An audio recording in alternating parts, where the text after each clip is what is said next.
You know, a question has arisen in the courts about the Defense of Marriage Act that was enacted by the Congress and signed into law by President Clinton in the 1990s. The Defense of Marriage Act has two key components.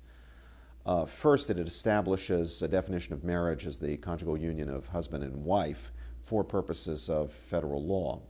Secondly, it protects states who wish to retain that understanding and definition of marriage from lawsuits in which people who are in same-sex partnerships that are recognized by marriages in some states enter other states and demand that the new state that they've entered recognize their marriage as a lawful marriage. It seems to me that the law is perfectly constitutional. It's certainly in line with the traditional understanding of federal power. Now, it is true that in substantial part, marriage has been historically a state issue, but only in substantial part. The national government has concerned itself with marriage in a number of ways in the past, including in the fight against polygamy.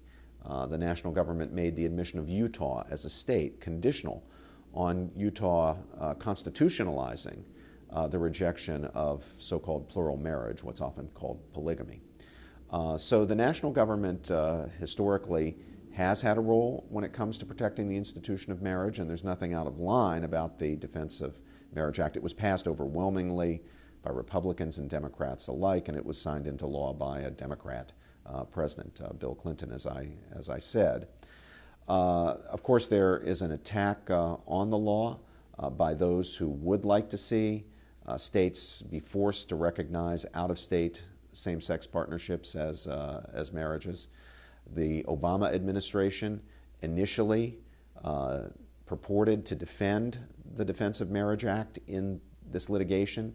The truth was, it was sabotaging the defense of the act. It was doing a deliberately poor job of defending the act.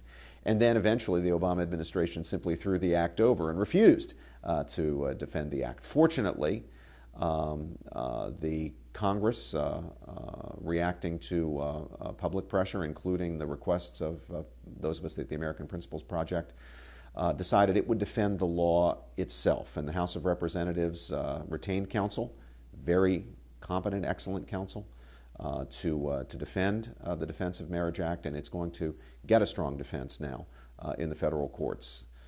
So I think we have to hope and trust that the courts here will do the right thing. Certainly the House of Representatives is doing the right thing in defending the institution of marriage, which after all is an institution that is vital to the health, the well-being, the success of the entire nation, not just individual communities, not just individual states, but the entire nation depends on the vitality of the institution of marriage and the flourishing of a healthy marriage culture.